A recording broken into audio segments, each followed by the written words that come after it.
morning. Welcome to the final FYS Plenary of the semester. It's great to see you all. Hey, all right. One of the goals of fall FYS is to introduce you to Augustana's 5 core values. Who's ready for the 5 core value quiz today? Or maybe we've learned that if you're ready for a quiz, there isn't a quiz. And if you're not ready, there is. So we won't have one today. So in Welcome Week, there's a service project to introduce you to Augustana's value of service. And then during the semester, we've had the core value events and the plenaries to introduce you to Augustana's values of excellence, liberal arts, community, and today, Christian. So what does Augustana mean by Christian? Right? The word Christian can mean a lot of different things to a lot of different people. So we want to give you some sense of what it means to us here at Augustana. So to do this, we have 4 panelists who are going to give brief talks about what Christian means to them and why they appreciate Augustana's core value of Christian. Panelists representing a variety of perspectives. So today we have Reverend Ann Rosendale, campus pastor, Dr. Murray Haar, professor of religion, Cory Kopp, the director of campus life, and Dr. Jennifer Gubbels, professor of biology. So I'll turn it over to them. Should be interesting to hear what they have to say.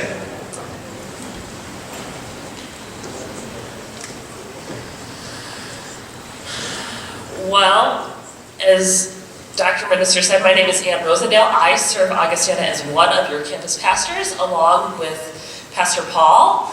And I'm going to speak about the Christian core value from a Lutheran perspective, first of all, because that is who I am, and because that is the tradition in which Augustana is rooted, and because I believe that Lutheran theology has particular gifts to offer to a university like Augustana. So, Augustana University holds Christian faith as the first of its 5 core values. So what does this mean?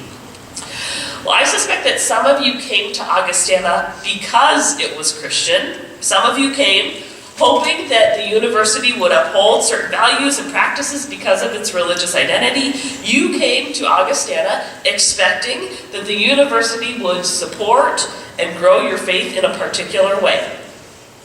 And others of you came to Augustana indifferent to the fact that it was Christian, maybe even hoping it wasn't too Christian, because you claimed an identity other than Christian, maybe other than Lutheran. Perhaps you don't consider yourself religious at all. You came to Augustana for the rigorous academics or the marvelous music or because the food in the Commons is just that good. The gift of Lutheran higher education, which is the particular kind of Christian institution that Augustana claims to be, the gift is that there's space here for every kind of person. For those of you who come wanting worship 4 times a week and a Bible study every night, for those of you who are searching, doubting, asking big questions of your faith, and for those of you who are non-Christian, who are Muslim, Jewish, Hindu, Buddhist, atheist, agnostic, or even indifferent to it all. So the last line of Augustana's mission statement reads that Augustana seeks to integrate faith with learning and service in a diverse world. This means that at every turn of your college experience, you will have the opportunity to consider what faith might mean for your learning, for your team practices, for your relationships in your social life, for your future career. Faith integration is an opportunity at Augustana, an opportunity that is highly encouraged by your faculty members and administrators and campus pastors, but it's not an obligation. You're not required to go to chapel. Your professors are not asked to sign a statement of belief before they come to work here, as is the case at other institutions that call themselves Christian. Lutheran Christian universities like Augustana don't apologize for being Christian. It's central to everything we do, but we don't mandate that everyone believe the same thing. That's why the majority of students at Augustana are not Lutheran, and many are not even Christian. We welcome these diverse perspectives. We celebrate them, in fact, because we believe that Catholics and Muslims and Jews and atheists help those of us who are Lutheran to be better Lutherans. They help us think critically about what we believe and why. And we as a Christian institution are committed to serving even and maybe especially people who are not like us. This is why we have an interfaith room on campus, to support people of non-Christian faiths, so that in being equipped and empowered to practice their faith, our own faith is enriched. I want to share 3 more hallmarks of Christian universities like Augustana. The first is service. Service is absolutely central to our calling as a Christian university. And speaking of calling, we believe that each of you has one, a calling, a vocation. That's why you're here. To get a great education, yes. To grow into adulthood and have incredible experiences, sure. But you are here, first and foremost, to discover your gifts and passions, to listen to and learn from the needs of your neighbor and the world around you, and then to find a way to use your gifts and passions to serve those needs. We don't prepare you for a job here at Augustana. We prepare you for a vocation rooted in a life of service, which means that sometimes you have to do hard things, like standing up for justice when it's unpopular, or going out of your way for someone when it's inconvenient, or pursuing a career that doesn't pay as well, for a kind of work, for not pursuing a career that doesn't pay as well, to find a kind of work that matters more than that. It's true that even non-Christian folks can be deeply committed to service, but because Augustana is a Christian place, it means that we look to the person of Jesus Christ as our model for what it means to serve. Another hallmark is critical thinking. Martin Luther was an academic before he became a pastor. He believed that learning and discovering and asking big questions, those things were central to faith. Learning, in fact, helps us to be more faithful, and faith informs our learning. So we read the Bible with a critical lens. We scan Scripture not for sound bites of verses to memorize, but for overarching themes that we can root our lives in. We don't interpret the Bible literally, but we do take it seriously. God's Word guides our lives, and we are encouraged to wrestle with all the stories that we don't understand and all the stories that we think we have figured out. At Augustana, you will take at least 2 religion classes. You will also take science classes, because Lutheran Christians understand that you can believe both that God created the world and that God used the evolutionary process to do it. Science and religion are not mutually exclusive at Augustana, they are complementary. Many of our science profs are some of the most faithful people I know on this campus. Last hallmark, community. It's really hard to do faith apart from community.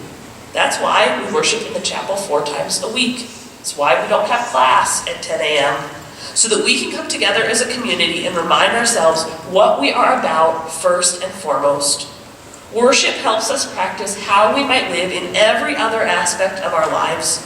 We confess our sin in worship so that we know how to confess our sin to a roommate when we've wronged them.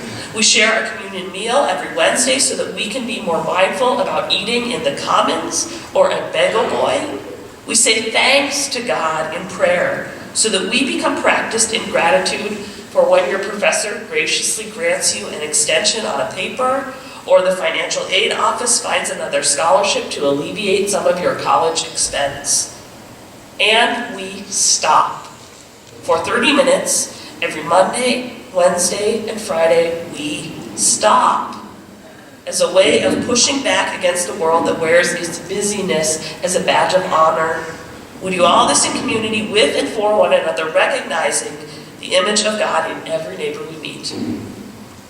This is some of what it means for Augustana to be Christian. There's more to say, but my time is up, so I hope these comments spur your own critical thinking. If you have any questions, or you want to push back on something that I've said, please invite me out for coffee, invite me to your class. I'd love to come and talk, to get to know you more and hear your thoughts. Thanks.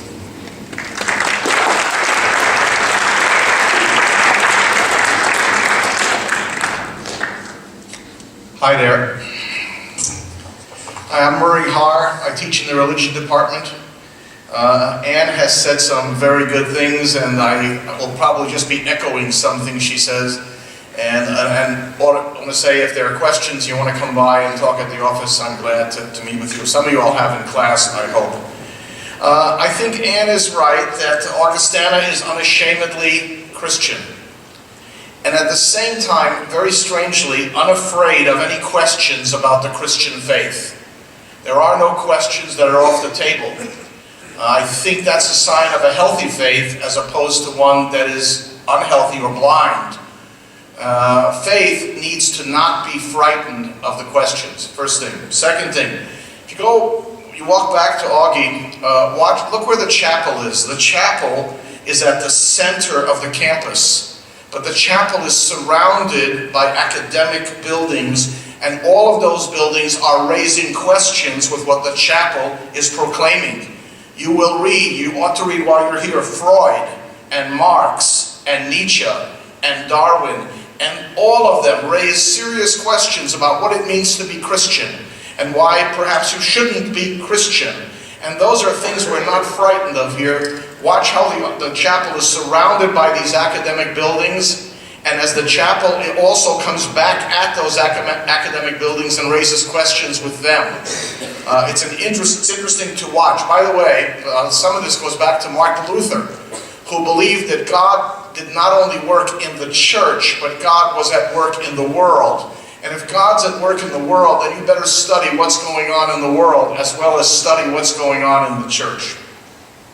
Third thing, the opening religion course is called Exploring the Christian Faith for a reason. We are exploring what we do not understand. Christianity is a mysterious religion. Jesus was a mysterious person. We explore and ask questions to try to figure out what was going on.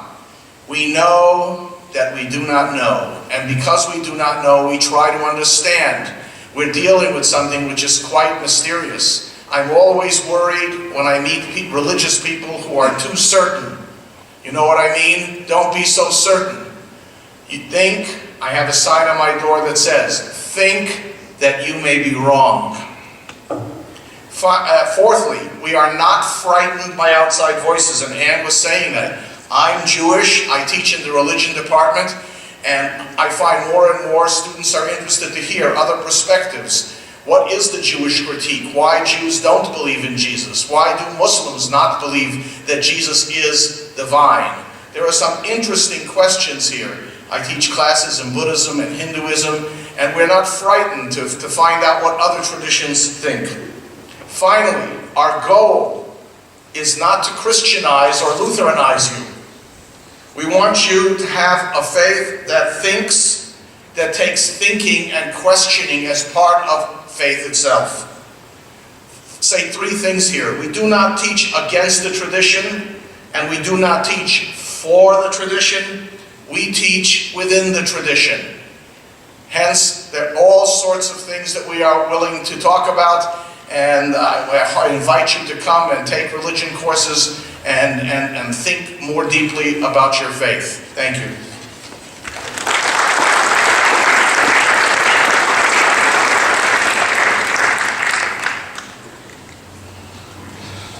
How's it going? I'm not as polished a speaker as everyone else, so I'm going to do something really unnecessary, and I'm going to start a stopwatch so that I don't go too long. You good with that? Okay, so if I look at my phone, it's not because I'm checking text, I just want to make sure I know what I'm doing. So as Stephen mentioned, my name is Cory Gavin, Director of Campus Life here. And I think it's important to kind of talk a little bit about the perspective from which I'm coming from first, so that you understand why I've been asked to speak and why my perspective is maybe diverse among this group of people that I'm speaking with. So first and foremost, I identify as an atheist. More specifically, I identify as a humanist. And really what that means, and I think this is a distinction that's helpful for people to understand, is that I believe in the power of people. And that morality is not necessarily given to us, but instead defined by us through our relationships with each other. I would love to explore that more fully with anybody who's interested in those conversations, and as others have done, I'll invite you to certainly come find me. But I think that's an important context to set the stage with as I begin the rest of the conversation. And really what I'm going to talk about is why I've chosen to work at largely small, private, liberal arts Christian institutions throughout my career. Certainly that's where much of my time has been spent. And the short answer, really quick and easy answer, is that in many ways it's very comfortable. I was raised in the Lutheran church. My grandfather was a Lutheran pastor. I had two uncles who were also Lutheran pastors. My parents were very connected to the church community. I had 6 or 7 different sets of grandparents that raised me, and it was an experience that was all about community for me. But there were also some basic tenets that I believed then and still believe now, even as an atheist. Values of forgiveness, compassion, a belief that all are welcome to be a part of that community. The commitment to a greater purpose is something that I value a great deal. And those are all things that I've found at small, private, liberal arts, Christian institutions. And for me, the world is experienced through relationships. My job as a campus administrator is not simply to administer a process or to provide a service for all of you and your families. I believe my larger charge is to foster an environment where learning can flourish. And if the conditions are right and the job is done well, that learning can be transformative. But transformative learning doesn't occur in a vacuum, right? We need each other for that process. It's experienced through our relationships, it's experienced in our communication with each other. I can't know the things I don't know unless one of you tells me, right? When we talk about transformative learning, we're talking about an examination of baseline assumptions, about preconceptions that are instilled in us from day one. And it's difficult to challenge those things if we're not aware that they exist. We need others to help you do that. So, Augustana is a place that I have chosen, and this is true of my experience with all small, private, liberal arts, Christian institutions, because it's built upon relationships. You heard Ann talk about community. You heard Murray talk about this as well. I think these connections that we have with each other and how important it is that we're challenging and experiencing that together. On these campuses, community is not only a core value, but it's also a verb, right? You hear that particularly from our alums when we talk to students who have left Augustana and the way they talk about communities. It's not simply that community was a thing they experienced. It was something they helped foster. It was something that they experienced at such a deep level that it has stuck with them for years after that experience. And what better place to attempt to engage in transformative learning if all of those things are true and we need each other and we need these communities and these connections than in a place that's built on relationships. Community is absolutely central to where I've chosen to engage in my career. I should also share, maybe it's helpful context, my undergraduate work was done at a small private Catholic institution in Washington State, Gonzaga University. Any basketball fans out there? You know Gonzaga, right? This is the year, I'm telling you, this is the year. I attended a mid-sized public institution for my graduate work, but then chose to work at a small community college just north of Seattle for my first couple of years as a professional. After that, I transitioned to a small private liberal arts institution, the University of Puget Sound in Tacoma, Washington, which is a loose Methodist affiliation, but is still considered a Christian institution and in many ways operates similarly to Augustana, even though it does not affirm its faith connection quite as strongly as Augustana does. So I've had some experience being in a couple of different environments where I've gotten to see this play out, both in my own education and as my work as a professional. And I think it's that, certainly Christian is an important aspect of this, but I think also this focus on private is something that's important to me as a professional in the work that I do.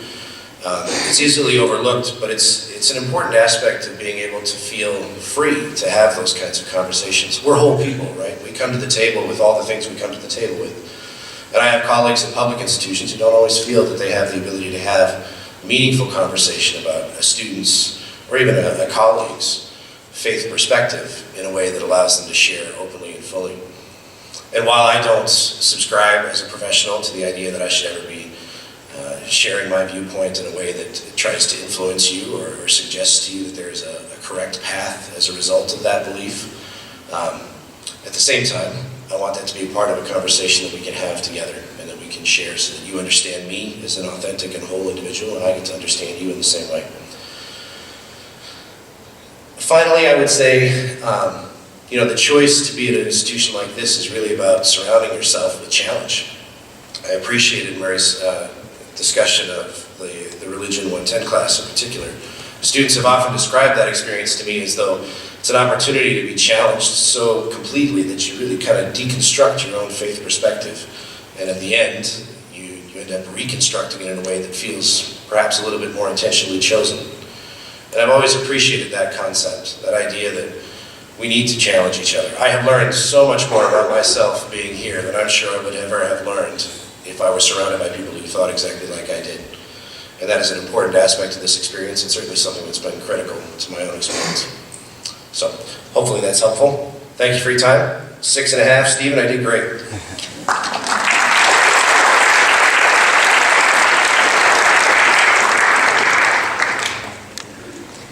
Good morning. Those are a lot of tough acts to follow. It's nice to see some of my Bio 120 students in here. Hello. Hello to all of you. I'm not so good at talking off the cuff with these types of things. If it was science facts, I'd be fine, but so I'm just going to read this. As an institution, Augustana bravely claims the word Christian and all that it represents, and this is a tall order to fulfill. One aspect of Christianity that we should all strive for that I think we sometimes forget about is that of humility. Humility isn't usually the first word that comes to mind when one thinks of Christian, but I think it's one of the most important aspects of Christianity, especially in today's culture where humbleness has a bit of a negative connotation. The word in Latin is humilis, which means low, lowly, on the ground. In a culture where we are told we can do anything on our own, we are strong and capable, the world is ours for the taking, to be humble, to see oneself as beneath another, seems exactly opposite of what we are told we should be striving for. Yet I'd like to try to convince you that humbleness is actually a strength rather than a weakness, and is an integral part of living in a Christian community. If all of us at Augustana practice humility, then we can be considered a humble community, which seems to me to be a wonderful place to be. Consider this verse from Philippians chapter 2, verse 3. Do nothing from rivalry or conceit, but in humility count others more significant than yourselves. Let each of you look not only to his own interests, but also the interests of others. Further on in this chapter, St. Paul describes how God gives up God's power to become human in the form of Jesus. How much more humble can you get from going from God to human?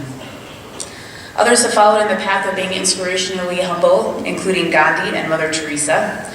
I once read that whenever Mother Teresa found out she was to win another award or thought she was getting a bit too prideful, she would go scrub a toilet. Living out humbleness, however, is a difficult and lifelong quest. The basis for it, and this is the key to living humbleness well, is believing with all of your being that you are truly loved and cherished by God, and that God looks upon you with delight. And once you can believe that about yourself, you can extend that belief to everyone else around you.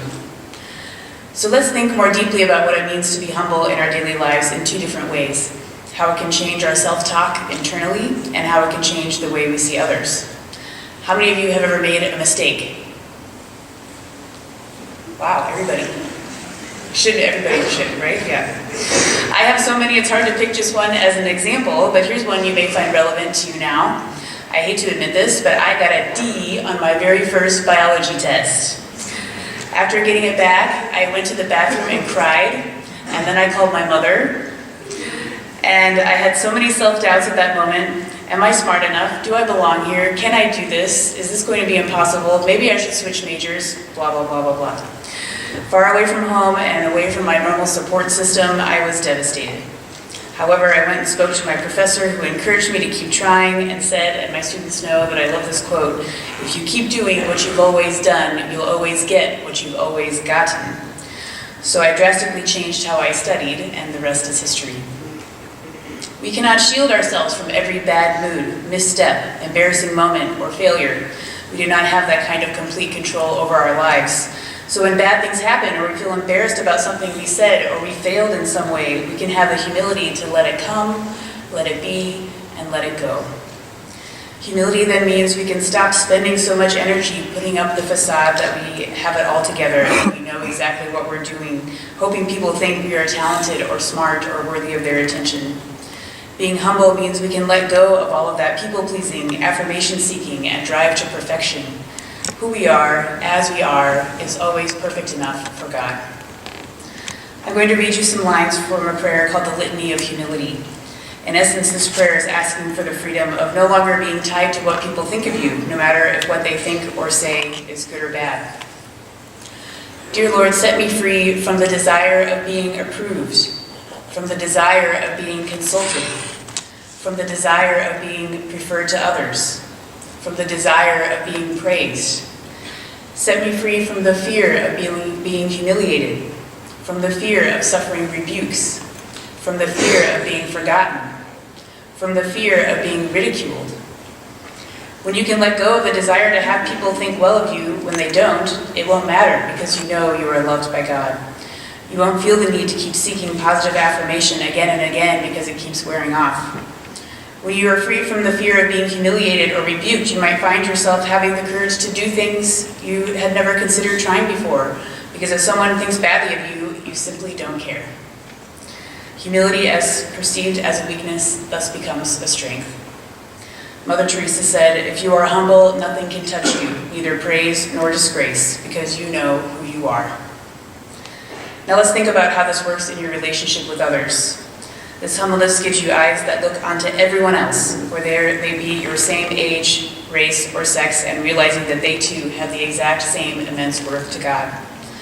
The mystery and complexity and beauty that is you, with all of your emotions, thoughts, experiences, desires, hopes, and dreams, is just as complex and mysterious and beautiful in the person sitting next to you. We are each a world unto ourselves. And here at Augustana, we attempt to learn and share worlds of ourselves with each other through different majors, activities, and events, so that we too can look upon each other with love and delight. Then, as a community of humble people, we look outside of Augustana and see more people loved and cherished by God in need. And so our humility drives us to service. When we serve one another, we are saying that this person is so valuable that I will invest my time, energy, resources, and ideas for them as opposed to using it for myself. And you see this kind of service throughout programs at Augustana in which students and faculty engage.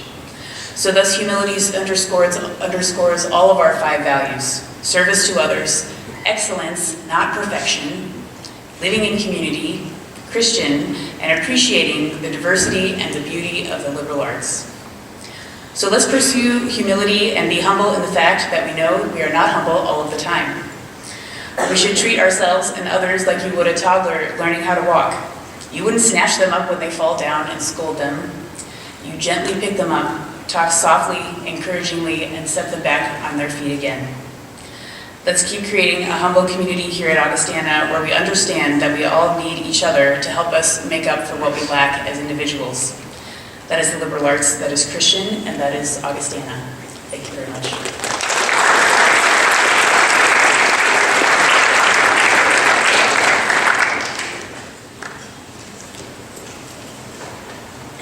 Excellent. Thank you so much, speakers. Can we give one more round of applause?